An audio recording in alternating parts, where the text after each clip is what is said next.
Merci, Monsieur le Président. Monsieur le rapporteur spécial, les organisations signataires se réjouissent de la réouverture de la radio BBC. Néanmoins, des atteintes à la liberté d'expression persistent, se traduisant par une pression permanente contre les journalistes qui ne peuvent pas s'exprimer librement.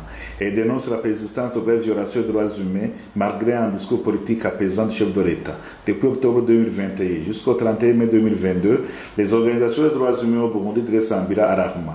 732 assassinats, 53 enlèvements ou disparitions, 257 atteintes à l'intégrité physique, 224 arrestations de détention arbitraire, 42 personnes torturées, 99 victimes de violences basées sur le genre, et condamne fermement l'absence de justice pour les victimes et l'impunité des auteurs présumés identifiés parmi certains agents des forces de l'ordre, du service national de renseignement et des Imbonerakure plutôt encouragés par des officiers au pouvoir, et condamne particulièrement la violence du CNR. Par exemple, le cas du Dr Christophe Sahab, arrêté le 1er avril 2022, sans mandat d'arrêt et détenu par son service de manière illégale et irrégulière.